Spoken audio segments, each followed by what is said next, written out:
Good day, everyone. I am Jericho Rizquesio Canadilla from BS Mat 1B, and I am the assigned leader in our group, and we are assigned to discuss the topic entitled the environmental ethics. So, environmental ethics is an established field of practical philosophy which reconstructs the essential types of argumentation that can be made for protecting natural entities and the sustainable use of natural resources. So, first, I will discuss the notion of environmental ethics. So, let me define first the environmental ethics. So, what really is environmental ethics? So, environmental ethics is the discipline in philosophy that studies the moral relationship of human beings to and also the value of moral status of the environment and its non-human contents. So, the definition of environmental ethic rests on the principle that there is an ethical relationship between human beings and the natural environment. So, human beings are a part of the environment and so are the other living beings. So when we talk about the philosophical principle that guides our life, we often ignore the fact that even plants and animals are a part of our lives. They are an integral part of the nature and closely associated with our living. The guiding principles of our life, our ethical values should include them because environment is the place where we live in, so it's so necessary to protect them. They need to be considered as entities with the right to coexist with human beings. So next, I will discuss the concept of environmental ethics. So environmental ethics emphasizes the reality that all living things on earth have the right to live and right to exist. Environmental ethics brings out the fact that all the life forms on earth has the right to live. By destroying the nature, we are denying the life forms of the right to live of a human living. This act is unjust and unethical. The food web clearly indicates that human beings, plants, animals, and other natural resources are closely linked with each other. All of us are creations of nature and we depend on one another and the environment. Respecting the existence of not just other humans, but also the non-human entities and recognizing the right to live is our primary duty.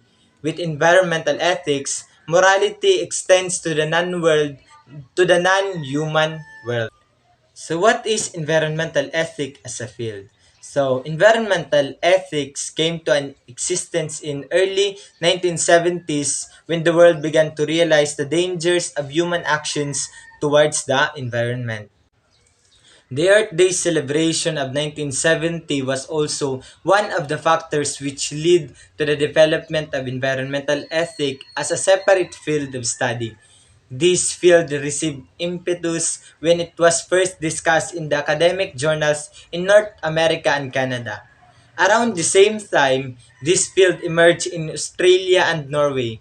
Scientists like Rachel Carson and the environmentalists who lead philosophers to consider the philosophical aspect of environmental problems pioneered in the development of environmental ethics as a branch of environmental philosophy. So today, environmental ethics is a widely discussed topic. It covers aspects such as ethical principles that guide our use of natural resources, our duty to take efforts towards environmental protection, and our moral responsibility toward animals. Next, I will discuss the issues in environmental ethics. So first is the consumption of natural resources. So it is the fast depleting of natural resources due to their consumption of a much faster rate. Our natural environment is not a storehouse to rob resources from. It is a reserve of resources that are critical to the existence of life. Their unscrupulous depletion is detrimental to our well-being. We are cutting down forests for making our homes. Our excessive consumption of natural resources continues. The undue use of resources is resulting in their depletion, risking the life of our future generations. So, did you ask yourself if that act is really ethical? Is it moral? What do you think so? So, this is an example of environmental ethics issue. Next is the destruction of forest. So we are all familiar from the word itself, destruction. So many people nowadays are cutting trees or doing illegal logging. So when industrial processes lead to the destruction of resources, is it not the industry's responsibility to restore the depleted resources? Moreover, can a restored environment make up for the original one? Mining processes disrupt the ecological balance in certain areas. They harm the plant and animal life in those regions. So many animals lost their habitat because of illegal logging. So slash and burn techniques are used for clearing land that leads to the destruction of forests and woodland. So many buildings nowadays came from our trees. So it affects so much in our ecosystem. So the land is used for agriculture, but is the loss of so many trees compensated for? So did we ask already ourselves if all those immoral acts that we did are worth those trees that have been cut in the forest? Next environmental ethics issue is environmental pollutions. So many human activities lead to environmental pollution. Like for example, the dynamite fishing. The rising human population is increasing the demand for nature's resources. As the population is exceeding the carrying capacity of our planet, animal and plant habitats are being destroyed to make space for human habitation. Huge constructions of buildings, roads for residential and industrial use are being made at the cost of the environment. To allow space for these constructions, so many trees have to lose their lives. The animals that thrive in them lose their natural habitats and eventually their lives. However, the cutting down of trees is seldom even considered as loss of lives. This is so unethical, so it is considered as issue on environmental ethics. The last issue on environmental ethics is harm to animals. So, due to habitat loss, animals may enter human settlements, thus posing a threat to the people living there. In some cases, these animals are killed. Secondly, animals are served as food sources for human, for which they are killed. Also, animal studies cause harm to animals and even their deaths. These destructions has led to the extinction of many animal species. The reduction in the populations of several other animal species continues. How can we deny the animals the right to live? How are we right in the what is our right on depriving animals to their habitat and food? Who gave us the right to harm them for our own convenience? So these are some ethical environmental issues that need to be addressed by our government, especially that the upcoming election is coming. So environmental ethics is really necessary for us human beings because it is the place where we live in. The inherent value of non-human entities. The instrumental value is the value that something has means to a desired value end. Aristotle said that nature has made all the things especially for the sake of man. From an anthropocentric point of view, which lays emphasis on human beings, the use of other living elements in nature by human is only right. The intrinsic value is the value that entity has itself for what it or as an end. A key figure in modern environmental ethics was Aldo Leopold, Ecocentrism deems that whole ecosystem as important as opposed to anthropocentrism. Holmes Rollston III says the protection of species is our moral responsibility as they have an intrinsic value. According to him, biological processes deserves respect. Concept of plant rights. Philosopher Paul Taylor and Christopher B. Stone view that plants have intrinsic value. So now I will discuss about our moral responsibility. So another important point in relation to environmental ethics is of our moral responsibility to preserve nature for our future generations. However, by causing environmental degradation and depletion of resources, we are risking the lives of future generations. So, is it not our duty to leave a good environment for them to live in? Non-renewable energy resources are fast depleting and sadly, it isn't possible to replenish them. This means they may not be available for the future generations, and we need to strike a balance between our needs and the availability of resources so that the forthcoming generations are also able to benefit from their use. Second one is that we are morally obligated to consider the needs of even the other elements of our environment. They include not just other human beings, but also plants and animals. So, it is only ethical to be fair to these elements and make a responsible use of natural resources. Further, environmental ethics try to answer the questions of whether human beings have any moral obligation towards the non-human entities in nature. So for the sake of development and convenience, is it morally right to burn fuels though pollution is caused? And is it morally right to continue with technological advances at the cost of the environment? So, climate change is known to have a negative impact on plant diversity. It is a fact that the increasing pollution levels are hazardous for not only humans but also for plants and animals. So, given this, isn't it our moral responsibility to protect the environment? We have certain duties towards the environment. Our approach towards other living entities should be based on strong ethical values, even if the human race is considered as the main constituent of the environment.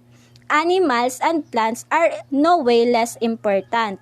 They have a right to get a fair share resources and lead a safe life.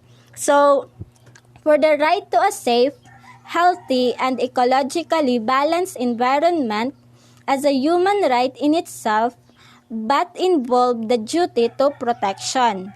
And accordingly, existing environmental laws set out that everyone must contribute to living in an environment enough to his or her health and well-being.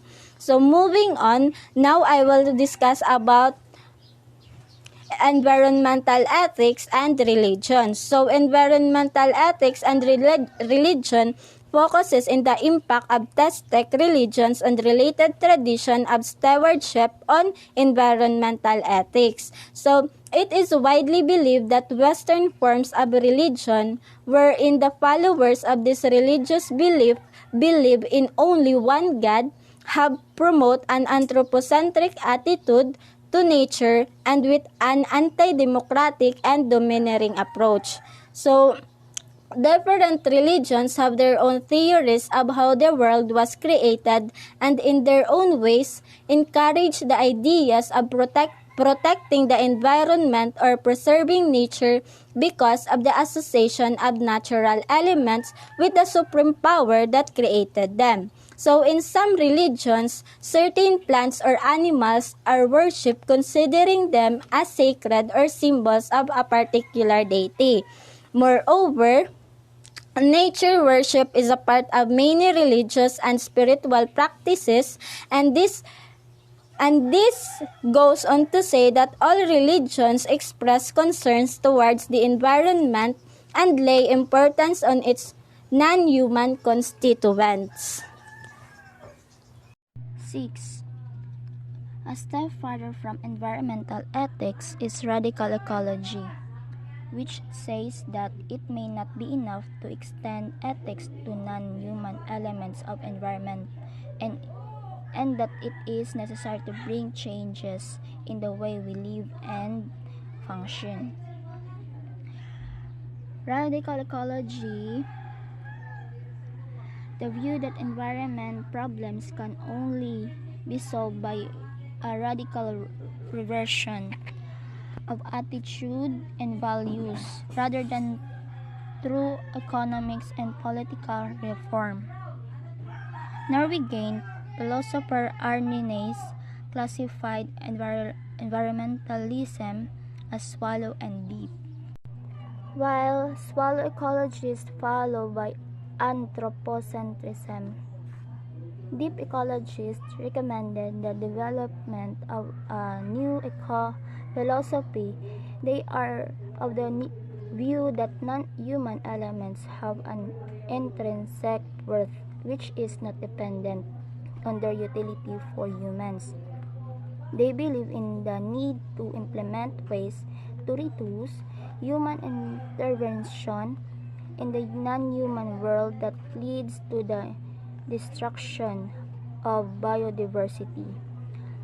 According to Nice, humans should broaden their idea of self to include other life forms. In Nice philosophy, transpersonal ecology by Warwick Fox. He is Australian philosopher, says that field of environment ethics is not limited to realizing our moral obligation towards the environment. It is about realizing what he calls ecologist consciousness. Some may think that the principles of deep ecology are not sufficient to address environmental issues, but advocates of this ideology believe that once a state of environmental consciousness is attained, humans will feel obligated to protect the environment. Next is we have here 5 reasons why man despoils the environment. First is desire for progress, such as unlimited urbanization and uncontrolled industrialization and coping with fast-paced technology. Then next is greed, as when a logging concessionaire would resort to illegal logging to get more than he needs to be richer than one who cuts trees, or regulation. Third, poverty. Since nature is free, it becomes the most immediate and the cheapest source of survival. Fourth is lack of self-discipline. Then 5, lack of concern for others. The saddest thing is, instead of thinking the nature, we punish it by pollution, destructions, or non-regulations of its essential components like trees and the soil and minerals.